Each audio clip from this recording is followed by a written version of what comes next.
Genesis chapter 23 meditation. Book of Genesis chapter 23 meditation verse by verse. Let's read the first verse. Sarah lived 127 years.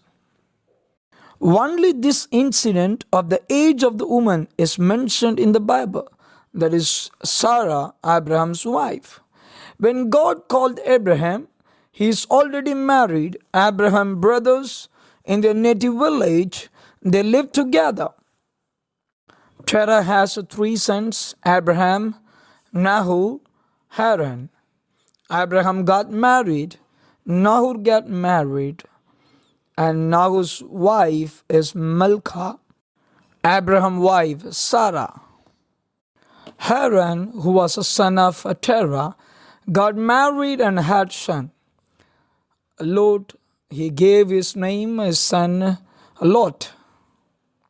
Abraham took his son Haran and Lot, and Abraham came out from the city of Ur.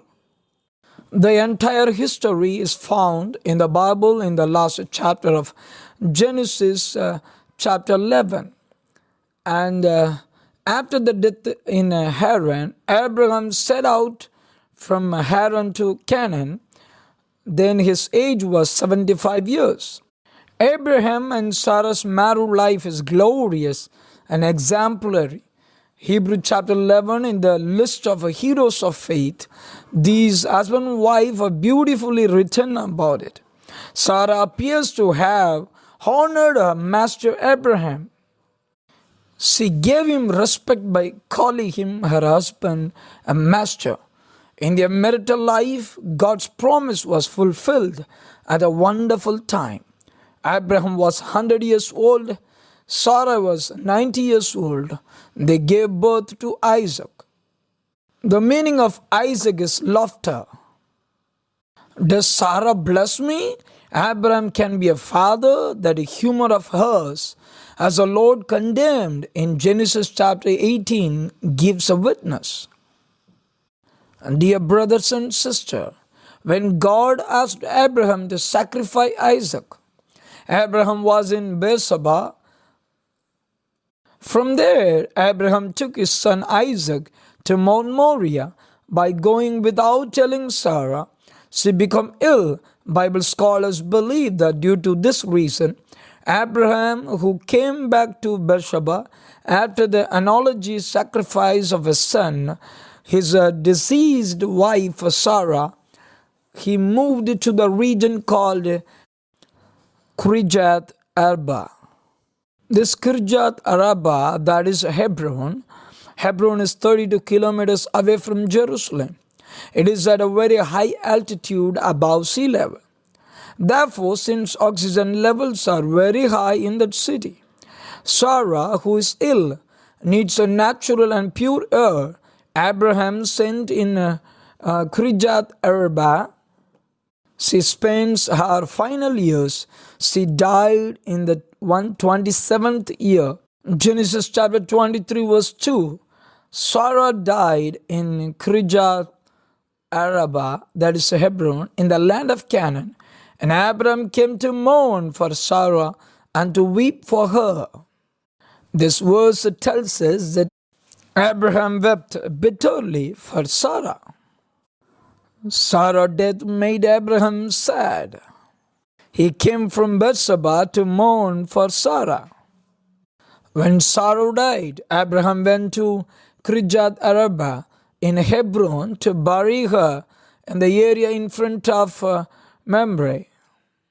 In a cemetery, he wanted to keep her. In verse 3, then Abraham stood up from before his death and spoke to his sons of Heth, saying, verse 4, I am a foreigner and a visitor among you. Give me property for a burial place among you, that I may bury my dead out of my sight. Hebron is part of Canaan. God promised Canaan to Abraham. Nevertheless, he preferred to buy the cemetery in the same Canaan. Isn't this is the land of inheritance for us? He did not think what was left to buy. Since it hasn't come under his control yet, he preferred to buy it. If you examine Abraham's way and means throughout this chapter, a believer can learn how to be a clear and transparent in their financial affairs. The sons of Heth in that area seem to have a very great culture. Hebron means in Telugu fellowship. In Arabic, the word Al-Halil was used for Hebron, that means a friend or a companion. The residents of that area showed a friendly atmosphere towards Abraham. Across that region as well, there is a fine culture. The people there seem to be good. Even though they are strangers, they appear to be kind-hearted. They appear to be good human. I am a foreigner and a visitor among you. I am a foreigner and wander among you. Actually, Abraham is residing in the Beersheba. He is not a resident of Hebron. He does not even belong to that country. Therefore, when he was informing them of his status, they, instead of behaving towards him as if you are a foreigner, you are a sojourner, you are inferior to us, had a great culture of honoring him. Between you, I am a stranger, I am a foreigner.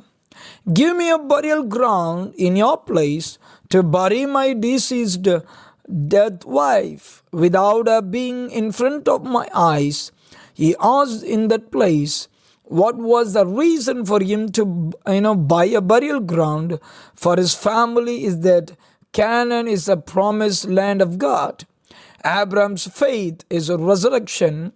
Abraham had a great faith that because of being buried in the promised land, they would be partaker of the resurrection. That's the way similarly Jacob, the grandson of Abraham, also requested that he should not be buried in Egypt but in Canaan, and that he should be taken there and buried. Jacob's son Joseph also in Egypt. Do not leave me buried. Take my bones, and when you remember God again and bring you to Canaan, when you go to that country, take my bones there. He requested, bury me there. He asked for my bones. So because they were buried in the promised land, through resurrection they will return. They have the beliefs that they will live. 5th verse. And the sons of Heth answered Abraham, saying to him, Hear us, my Lord, you are a mighty prince among us. Look here, when he says, I am a foreigner, I am a visitor among you, the sons of Heth say to him, You are the king among us. When you say that you are a king among us, they are honoring him with a complete respect. This is such a good culture, in culture of respecting each other. There is only peace and not a base of negativity. There will be no circumstances of deceiving each other. Look, since you are a king among us, bury your dead wife in the best of our cemeteries. Bury her properly, and you can choose and take the best cemetery. They wanted to give the best. That is their heart. Many people give useless things when they give, but it is not so here. To give the best of it for free, that to the foreigners for free. Not one but all the sons of Heth, as we desire, the word here reminds us. They were Hittites, they were Gentiles. We know what a beautiful heart they have. They know God, but how good we understand whether they have life. We know what a wonderful heart they have. Bury your dead in the choicest of our burial places. None of us will withhold from you his burial place, that you may bury your dead. Every one of us is ready to give you the best, cemetery. Then verse 7, then Abraham stood up and bowed himself to the people of the land, the sons of Heth. He bowed down to their goodness. He bowed down to their kindness. In some instance, when you receive such a kindness that you cannot even bear, they say heads off. You will get caught by the people around. Abraham bowed not with the intention of taking it for free, with the intention of taking a full price. He also knelt and honored and respected the others. In verse 8, and he spoke with them, saying, if it is your wish that I bury my dead out of my sight, hear me and meet with Ephron, the son of Zohar, for me. You say that you would give it for free. You say that you would give it the best. Everyone said that they would give it. But please listen to me a little. In verse 9th verse, that he may give me the cave of Machpelah, which is at the end of his field. He told them that he should give it to me as an inheritance at the full price, so that it may be a cemetery among you. I will tell you two things here. Abraham is asking to intercede for him, saying, plead with him on my behalf. Having a good mediator is always good. Primarily, there should be good mediation in economic transactions. Her sons were listening to Ephron. However, Abraham is not talking to him directly, speaking with others. With the elders, you intercede with him on my behalf. He said he did not say to speak, but he is asking us to do it. He is asking to request. Whenever we are in the way of making request, our dealings will be successful. The history of Abraham, Abraham tells us that every person with humility can improve his dealings. Secondly, you have to give me the full amount. Generally, anyone would want a concession request, but they are not asking for a concession here. Abraham says, I will pay the full price with regard to the transaction, with regard to the money. We can see from this what a good understanding and opinion Abraham had. Never a Christian desires to get a valuable thing for a low price. He desired to get it by giving a full value. And he is the true realistic Christian. Abraham said, I will pay you the full price. If the people of that country asked him to take it for freely anywhere, Abraham, disagreeing to that, expressed his wish to buy the cave of Machpelah from Ephron, the son of Zohar, with the money. Verse 10, now Ephron dwelt among the sons of Heth, and Ephron the Hittite answered Abraham in the presence of the son of Heth, all who entered at the gate of his city, saying, Abraham says, I will buy at full price, and Ephron sitting among them is giving his reply so sweetly. Take a look of it. Abraham called Ephron, my Lord. Is calling out, Lord, are you understanding? His culture is a character. That's not it. Hear my request. When a person selling says, I will give you a full price, that's not it. Listen to my request once. Generally, anyone demands a price higher than the determined price. But look here, what is, Ephron is saying. Sir, that's not the case. Listen to my request. I am giving you the land from this moment. I am also giving you the cave in it. Abraham asked for the cave, and I am giving the field among with the cave with a free of cost. you take it. Your wife has passed away, right? You bury her. He said what a good humanity they have.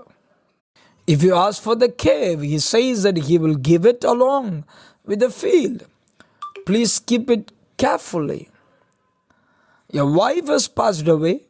He's saying that all the elders of that village were standing and helping in the place when Sarah died. Until Abraham arrived, they stood by that corpse.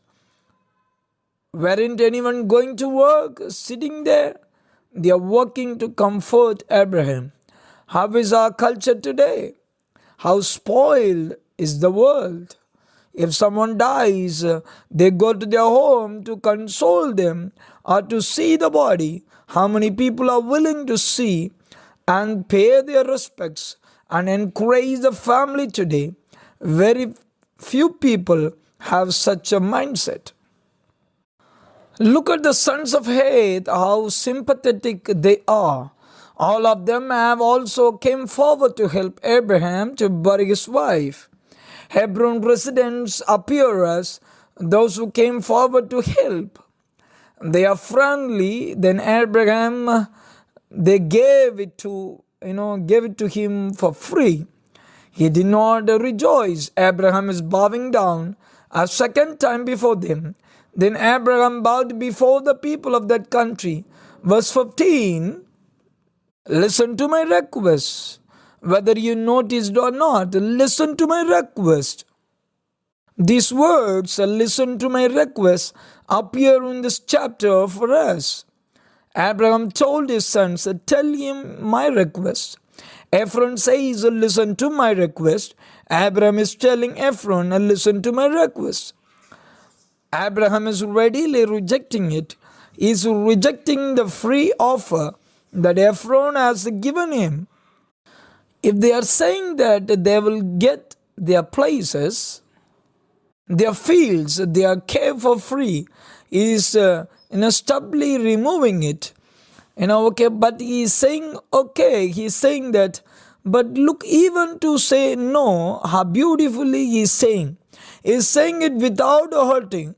Abraham is speaking without hurting the person in front of them. If you learn like this today, there will be no 90% arguments. Only when you hurt the other person through words, enmity increases. Abraham to Ephron, he said, but consider my request. You are so great, you are so kind, you are showing kindness to me, but please listen to my request once. I will give it, please hear me. I'll give you money for the field. Take it from me, and I will bury my dead there. And Ephron answered Abraham, saying to him, my Lord, listen to me. The land is worth 400 shekels of silver. What is that between you and me? So bury your dead. And Abraham listened to Ephron, and Ephron weighted out the silver for Ephron, which he had named in the hearing of the sons of Heth, 400 shekels of silver, currency of the merchants. That is not a big sum for me, but it is not a big sum for you. Even so, even if it is not a large amount, transaction is transaction. Business is business. I will not accept it for free. That is understanding that should be given to money. Give good understanding that should be on financial transactions. Then Abraham says to Ephron in front of everyone, behold, I am waiting out 400 shekels of silver in front of all of you. And he weighted out the silver in front of them. Even though it was a small amount, they displayed a completeness in their style of behavior. If everyone has such a behavior, there will be no civil disputes. Are you understanding, brothers and sisters? Therefore, Abraham took precautions. Is it so? Transfer of rights is in front of Mamre, the field of Ephron, that is in the field, and the cave in it.